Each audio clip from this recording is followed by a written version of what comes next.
Covid curve अब flat हो रहा है। ये बात हम सब देख ही रहे हैं। जहाँ मामले अप्रैल में 80,000 से एकदम से 4 लाख तक पहुँचे थे,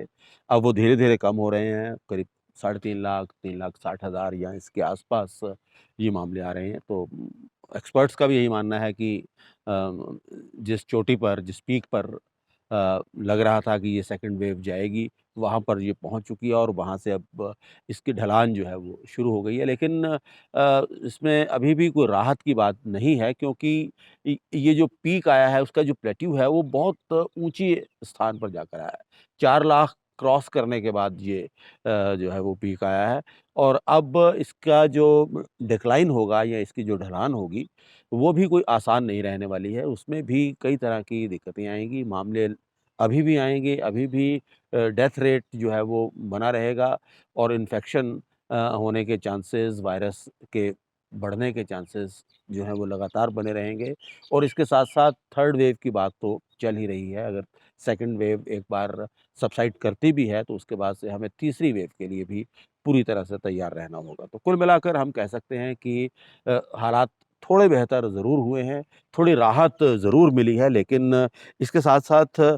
अभी भी हमारे लिए जो सावधानियाँ हैं, जो अलर्टनेस है, उससे अभी हमें दूर नहीं हटना है। अपने को अभी भी हमने ये अलर्टनेस को अभी भी हमने जो है वो बनाए रखना है और सबसे बड़ी बात तो ये है कि ये जो दूसरा वेरिएंट है, वो एक बेहद खतरनाक वेरिएंट साबित हुआ है।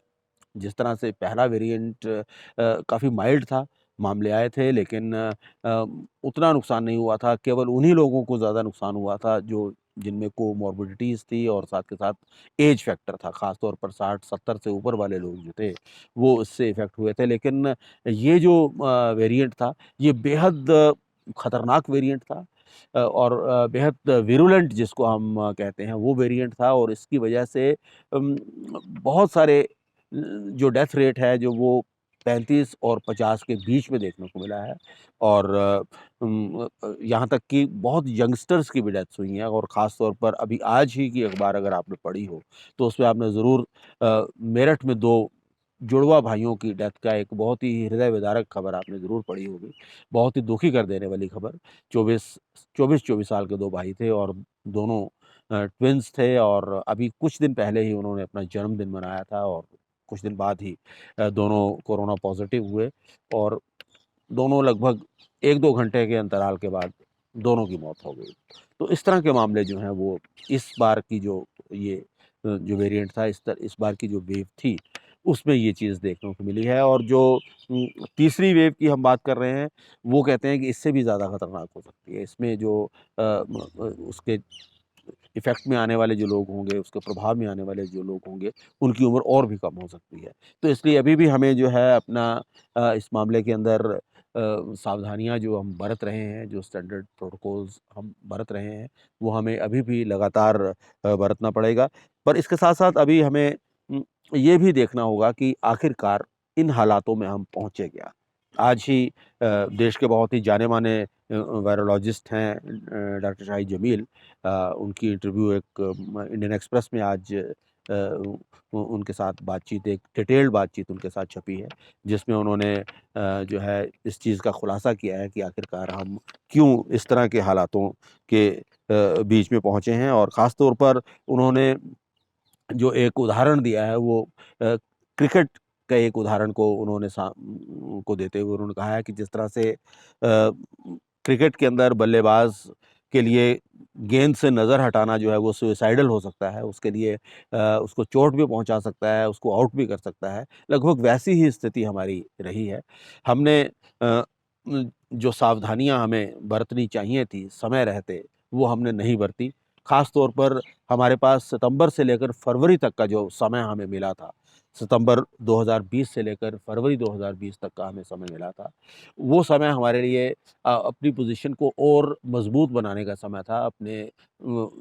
वायरस के खिलाफ़ अपनी पोज़ीशन को कंसोलिडेट करने का समय था। लेकिन उस समय के दौरान हमने जो थी एक तरह से बहुत ज़्यादा लापरवाहियाँ बरती, जिसको हम क्रिमिनल नेग्लिजेंस कह सकते हैं, वो समय हमारे लिए वो रहा और जिसकी वजह से आज का ये हमें दिन देखना पड़ रहा है। उस दौरान में लगभग ये मान लिया गया कि भारत में स्थिति सामान्य हो चुकी है। हालाँकि ये हमारे सामने था कि जहाँ-जहाँ हमारे से पहले जिन कंट्रीज़ के अंदर पीक आई थी, वहाँ पर सेकंड वेव बहुत खतरनाक तौर से आगे आई थी। लेकिन हमने कहीं न कहीं ये मान लिया कि हमने कोरोना के ऊपर विजय पा ली है, सेकंड वेव हमारे यहाँ नहीं आने वाली है और जिसका खामियाज़ा हम आज भुगत रहे हैं। सितंबर से लेकर फरवरी के बीच में ना तो प्रोटोकॉल का ध्यान दिया गया, लगभग सभी हालात सामान्य कर दिए गए और उसके बाद जिस तरह से बाद में इलेक्शंस हुए, जिस तरह से बाद में कुंभ जैसे बड़े-बड़े आयोजन हुए, उसने हमारे हालात को जो था वो बहुत ज़्यादा ख़राब किया और उससे भी ज़्यादा जो चीज़ जिसने हमें ख़राब किया वो थी वैक्सीनेशन को लेकर हमारी लापरवाही। हमने कहीं न कहीं ये सोच लिया कि हमें शायद वैक्सीनेशन की ज़रूरत नहीं पड़ने वाली है। हमें और ये बात लगातार सुनने में आ रही थी कि भी भारत में तो लोगों की इम्यूनिटी पहले से ही बड़ी अच्छी है और भारत के लोग बड़े डिफरेंट किस्म के हैं, बहुत अलग किस्म के हैं। यहाँ पर यूरोप के देशों के मुकाबले में हम ज़्यादा बीमारियों से लड़ सकते हैं, रोगों से लड़ सकते हैं। इस तरह का नैरेटिव जो था वो हमारे देश में उन दिनों में चल रहा था। जिसकी वजह से पूरा का पूरा देश जो था वो एक लापरवाही के शिकंजे में जिस तरह से जकड़ जाता है इंसान, उस तरह से वो जकड़ गया और वैक्सीन को लेकर सरकार की तरफ से घोर लापरवाही हुई। अ, वैक्सीन के जो ऑर्डर्स अगर हम दूसरे देशों की बात करें, अगर हम अमेरिका की बात करें या हम इंग्लैंड की बात करें, जहाँ जुलाई और अगस्त में 2020 में वैक्सीन को प्रोक्योर करने के लिए, उसकी खरीदारी करने के लिए ऑर्डर्स दे दिए गए थे। हमारे यहाँ 2021 जनवरी, फरवरी तक भी ये ऑर्डर्स नहीं दिए गए थे और उसकी वजह से जो है आज हम वैक्सीन के मामले में सबसे बड़े निर्माता होते हुए भी आज हम इस स्थिति में हैं कि हमें पूरी दुनिया से वैक्सीन माँगनी पड़ रही है और उसके लिए हमें गुहार लगानी पड़ रही है लेकिन वैक्सीन कहीं हमें मिलती हुई नज़र नहीं आ रही है और वैक्सीन का जो इस समय जो स्थिति है वो आने वाले जो 2-3 महीने हैं वो बहुत ही क्रिटिकल रहने वाले हैं क्योंकि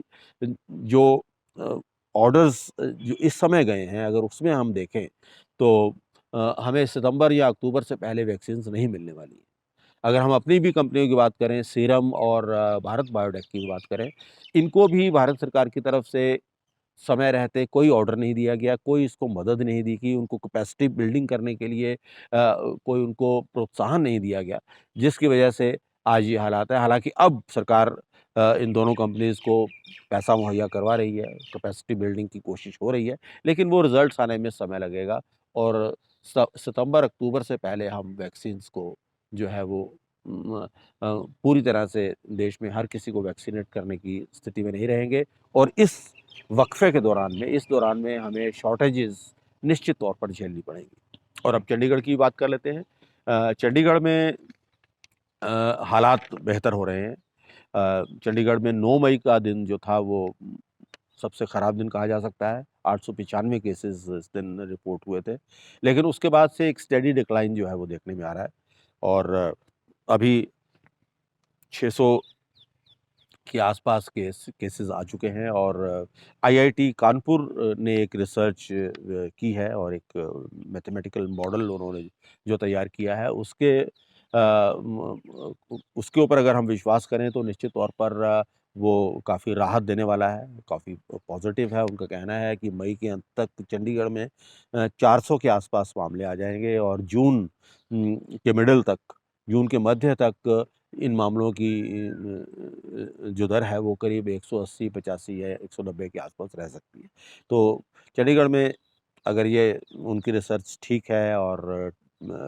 सही निकलती है, तो निश्चित तौर पर ये राहत देने वाली खबर है। लेकिन अभी भी यहाँ पे जो डेथ रेट है वो काफ़ी है और वो एक कॉज़ ऑफ कंसर्न है और चंडीगढ़ में भी हमें अभी भी अपने जो सावधानियाँ हैं,